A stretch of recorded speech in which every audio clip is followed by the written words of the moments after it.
Good day mga ka-GT at magandang hapon nga po pala sa inyong lahat mga ka-bikers ko, mga ka-GT ko. At syempre ito tayo nagpapawis uli. After po mag-walking kanina umaga, ito po tayo, nag-bike naman po tayo para palipas oras po. Dito po ako dumambay sa may Makiling Forest mga ka-GT at shoutout nga pala po sa mga love kong friend at cousin. Si Cherry Lourdes Pabalate, si Dana Huso Takiro, at saka si Mary Grace Villapando, at ang aking pinsan na love ko, Mama Mia, at kay paring Arvin, at kay paring Jerby, shoutout sa inyo, kay Elvis po Alagaya, kay JR Kulot, kay Marilet Sebastian, at sa mga tropa pang hindi nakakasama. Sana magpa-reunion si Cherry Lourdes Pabalate at mag-exchange gift ulit. At yun nga po, eto, dire-diretso lang po tayo dito mga ka-JT. Iwas po muna tayo sa mga Martes. Pero meron po ako ibubulong. Gcash is the key, mga ka-JT. Alam na this.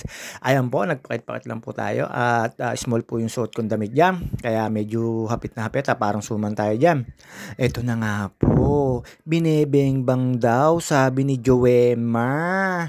Ma'am si Curty, binebengbang daw. Pero ang pakilala ay Bembangan. At yun nga po, tayo ay naparide po ngayon. Nagpapawis po tayo para mawala po yung alat-alat at tamis-tamis sa katawan mga ka-GT. Regular ko pong ginagawa ito. At syempre, shoutout nga pala po sa ate Siyon ko na may sakit. Pasensya na. Pero gusto kong dalawin. Gusto kong bilhin lugaw. Kaya lang, baka mainit pa ulo. At syempre, shoutout nga pala po kay San Bernard Cardio Sensil, kay Sir Gilbert Aguirre, at kay Ma'am Aguirre. At po kay paring Arnold Dabier, kay paring Eugene Palentino, kay paring Joseph Katapang, at kay paring Topper Sarmiento. At sa lahat po ng tropa hindi po natin nababanggit, kay Wilbic Abalos na nasa ibang bansa, at sa kapatid niyang si kinakapatid kong Wilmer Abalos, shoutout sa inyo. At sa lahat po ng mga nanonood sa atin, at kay Bert De La Cruz na nakita ko na po, ewan ko, sana medyo na siya mag-straight going. At ito nga po mga JT, dito po, tayo ay kaninang umaga ay may sinervisan ang aking kaibigan, syempre, at saka yung L3 na hindi mandar, pero naayos na po. Naikwento ko lang po, ito dire-diretso na po tayo pababa dito, at doon po ako dumaan sa may pook ni Maria Makiling. Pero hindi ko po pinanikyon kasi maputik po yun, at dito na lang po ako dumaan sa way niya na meron po ditong paliguan dati, pero abandon na po siya, at ang dinaanan ko po rito ay puro mga kaasuhan. Nakakatakot po dumaan dito kasi ang ingay po nung hubs ko, kaya ito, ingat-ingat po tayo pagka po malapit na sa mga kaasuhan. Ay medyo pinatatahimik ko po yung pre-wheel ko. At ito po ay may papanik po yan, art center po yan. Nilakad ko na rin po yan mga JT. Napakahaba pong kayatin yan. Kailangan po alas 8, papanik po kayo dyan. Doon pa lang po magsisimula ang oras ng pagpanik dyan. Pwede nyo pong walkingin yan, pero napakasarap po sa taas niyan. Ito po mga JT. Ayan na po tayo. Malapit na po tayo sa Pook ni Maria Makiling na dating-dating sikat na sikat. Meron po akong dinaanan dito na medyo liblib, kaya po ako dito dumaan para wala na rin po mga sasakyan, tapos may peace of mind. At napakasarap po rito na lagi pong mahangin, tapos sariwa ang hangin. Medyo pinawisan na po tayo dyan, kaya dire-diretso na lang po tayo dyan. Medyo madulas lang po yung kalsada rito sa mga gusto pong umikot dito. Free naman po ito mga ka-GT, at lalo po sa mga bikers na nagwo-walking, nagpapapawis, free po yan.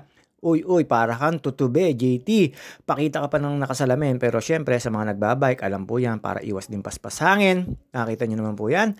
Medyo pause na po tayo. Dire-diretso lang po tayo. Hindi ko po inabot dyan si tatay na lagi ko nakakasabay na 83 years old po ba yun? O 70? Basta yun, napakalakas po nun na nalilimutan ko lang po tanongin. At nakasalubong ko po dyan si Mar Mendoza. Mario. Yung kasama ko dati sa Rock Point na nagbabike na ngayon. Ayun, nakita ko naka-RB siya. Dami palang bike ni Mar. Mar, ingat sa ride.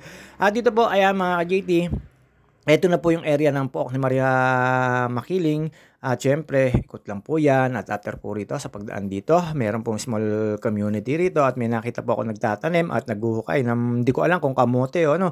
Basta nakita ko po naghuhukay dyan si nanay at si kuya. At dito po meron po tayong dadaanan dyan. Yan yung nasa kaliwa na po niyan. Sigurado po ako dyan. Yan po yung may swimming pool na Pook ni Maria Makiling. O batis ba ni Maria Makiling? O basta yung mga panahon na yun.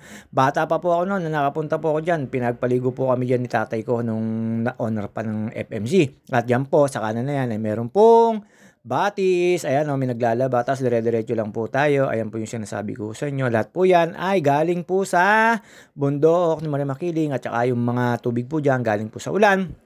At yan po mga ka-JT, makikita nyo po yung arko dito ng Pook ni Maria Makiling na hindi naman po ako pumanik dyan dahil po ay maputik at malumot mga ka-JT. Ayan po yung sinasabi ko sa inyo, sikat na sikat po dati. Ewan ko ba't hindi po binubuhay na.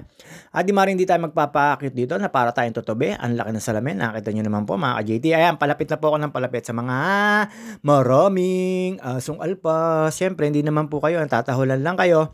Maingay po yung hubs ko. Kaya yun, habol-habol po ako pero sinaway naman po nung mga taga dyan. Ayan, dadaan po kayo dyan mga JT sa maliit na yan. Pagkalampas nyo po doon, dito, ayan, nagkakahabulan na po kami ng mga aso dyan. Di ko lang po napakita. Siyempre, alam nyo na, baka po tayo tumaob, mga ka-JT. Ayan, yung small community yung sinasabi ko sa inyo. Hindi ko po alam kung solar sila dyan o ano. Basta may narinig po ako nagsasound, so nagraradyo or nagpapatugtog ng mga lumang kanta. At dito po mga JT, paglampas nyo po dyan, meron na po ako nakita dyan yung nagbubungkal ng pananim nila. Tinatanong ko kung gulay, bibili sana ako. Hindi naman daw. Parang kamote lang mga ka-JT. At yun nga po, eto, dire-diretso lang po tayo dito. Ang labas po naman ito ay papunta rin po dun sa may library mga ka-JT. At yun nga po, hindi na po tayo dumaan kung saan-saan. Paikot lang po. At paglampas nyo po rito, parang yung sinasabi ko po sa inyo na daanan, meron din po ditong gate na nakalock, nakasya lang po ang bike. Pagkalampas nyo po rito, eto na po yung dadaanan nyo mga ka-JT. Ayan, yung parang sa ano, foreigner po ata mga nakatira dyan. May subdivision po dyan na malalaki po bahay. At yun nga po pa, syempre hindi ko kayo basta makakapasok doon dahil po may mga guard doon. At kailangan nyo rin po ng sticker. Bukod po sa sticker sa UPLB, may sticker din po papasok po doon sa subdivision na yan mga ka-JT. At ayan, dire-diretso lang po tayo dito. At naalala ko po dito si Kuya Mike dito lumipad nung nagbabay kami. Kasi ang tulen, meron po kasing hams dito. Kaya mag-ingat-ingat po tayo pag dito kayo dumaan. At dito po mga ka-JT, syempre, tahimik na tahimik po. Pagbaba ko po doon sa UPLB, sa Freedom Park, at doon po sa tinatambayan ko, ang dami ko po nakita parang yung tungkol sa school, may mga damit sila, ang tawag po ba nun, parang nagko-cosplay, may badminton, merong family bonding, marami po akong nakita nagpa-family bonding dito sa UP. At yun nga po, siyempre every Sunday or Saturday, meron po talaga mga nagbabanding dito. Tapos ang dami ko po nakita naglalaro ng soccer. At wala na po yung yung stadium. Siguro tapos na po yung pa-event na mga, di ko alam kung mga estudyante rito o kung sino mang coordinator, mga ka-JT. Wala na po akong nakita, pati po yung kainan, wala na rin po yung food part. Hindi ko po nakitang bukas at siyempre hindi rin po ako doon dumaan. At doon naman po ako dumaan sa may papuntang Erie, mga ka-JT, doon sa may mga nag-joggingan. Ito po makikita nyo dyan mga ka-JT. Ayan, medyo maputik yung ano ko dyan, yung gulong kasi napadaan tayo sa putik doon sa may taas. At dito po mga ka-JT, ayan, kakanan lang po tayo dyan. Ayan, sa may kaliwa na dyan manggagaling. Pagkagaling po kayo doon sa may guardhouse. At pagkanan ko po rito, syempre, paliko na po tayo dyan. At yun nga po, pagkatapos dito, tumambay na po ako. Ayan po yung sinasabi ko sa inyo, mga ka-JT, na ang dami pong tao, ayun no, ayan, family bonding, tapos may nagbabadminton, ayan yung magkatropa, tapos ito may mga naglalakad. Yan po yung malimit yung makikita dito sa UP. At yun nga po sa may Freedom Park, ang dami pong nagpipiknik na family. Ito, nakatambay lang po yan. Di ko alam kung inaantay yung kanilang boyfriend. Joke lang po yun. Tapos yan, yung nakita niyo po yan, nagko-cosplay na yun. Yung may mga nakapink na yan, nakatutok na yan. At doon po may family bonding. Ang dami pong tao dyan sa may Freedom Park. Ang dami po ng mga nagpa-family bonding, friend bonding, lahat po.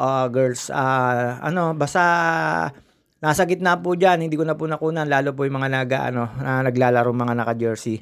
Hindi ko po alam kung practice o basta nakita ko po sila naglalaro. At mga ka-JT dito, syempre, hindi na rin po tayo magtatagal dito. Ayan, nagmekos-mekos lang, nanood lang, pero kukonti po nagja-jogging. At hindi ko po alam kung bakit kukonti pa po nagja-jogging mga ka-JT. At syempre, ito, pagkatapos ko po dyan, ratsyada na po ako. Dito po ako dumaan sa may parting engineering department. Dito po sa engineering department, mga ka-JT, mayroon din po ditong papuntang Erie na joggingan. At doon ko po nakikita marami halos nagwo-walking at nagjo-jogging kasi wala naman po kasi kayo makakasabay na sasakyan at dire-diretso lang po kayo. Isang run, ilang kilometro rin po. Basta ilang ikot ang gawin nyo, okay lang. Basta makikita nyo po doon po kang makasabay nyo, nagjo-jogging lang. At syempre mga ka-JT yan, paglampas po natin dyan, engineering department yan. Marami na pong building ginagawa dito sa UPLB. Pero marami rin po mga nakatenga. Paikot lang naman po ito. Dito po may gate din na palabas ng papunta naman po Maahas, papunta pong Tarangka, papunta pong Bae. Pero pag-entry kayo dito, kailangan nyo rin po talaga mag-iwan ng lisensya, lalo pag wala kayong sticker na ano dito na pasado, yung sticker nila mga ka-JT. At syempre, pagdating po dito sa gasoline station, kaliwa lang po tayo para hindi tayo abala dun sa ano kasi no right no left turn. At ayun nga po, syempre dumaan lang po din tayo sa dinadaanan ko sa St. Therese. Alam niyo na ako nang gagawin ko. At yan mga ka-JT, nakita niyo naman parang tutubi. Hanggang dito na lang po muna tayo. At tayo'y magpapaalam na po muna sa aking video. See you on my next video. Ayun, nakita niyo naman po nakapang anilag pa tayo. Ewan ko kung sana magka-anilag pa mga ka-GT. At yun nga po, dire-diretso lang po tayo dyan. Pakit-pakit lang po tayo. At hindi naman po tayo nagtagal din sa simbahan dahil wala naman po si misa. Nag-pray-pray lang po tayo mga ka-GT. Ayun. See you on my next video mga ka-GT. Sana po supportahan nyo ang Pilipino at Pilipinang nagbablog mga ka-GT. Basta full support lang po. Salamat po sa mga nanonood at nagtitiwala sa akin at sumusuporta. Thank you so much. And thank you. Uy, paulit-ulit ka, JT. Hindi, babus na po. See you on my next video, mga ka-JT.